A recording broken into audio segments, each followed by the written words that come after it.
I've invited leaders of both parties to the White House next week, and I also intend to bring in business and labor and civic leaders from all across the country here to Washington to get their ideas and input as well. Our top priority has to be jobs and growth. Reduce our deficit in a balanced and responsible way. I intend to work with both parties to do more, and that includes making reforms that will bring down the cost of health care so we can strengthen programs like Medicaid and Medicare for the long haul. If we're serious about reducing the deficit, we have to combine spending cuts with revenue, and that means asking the wealthiest Americans to pay a little more in taxes. Now, already I've put forward a detailed plan that allows us to make these investments while reducing our deficit by $4 trillion over the next decade.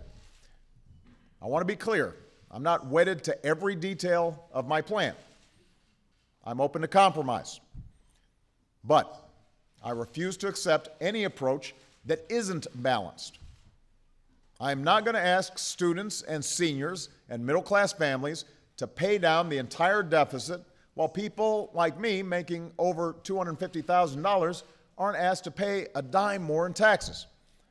That's how you reduce the deficit, with a balanced approach.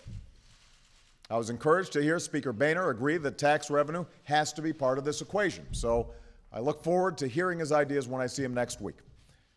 If Congress fails to come to an agreement on an overall deficit reduction package by the end of the year, everybody's taxes will automatically go up on January 1st.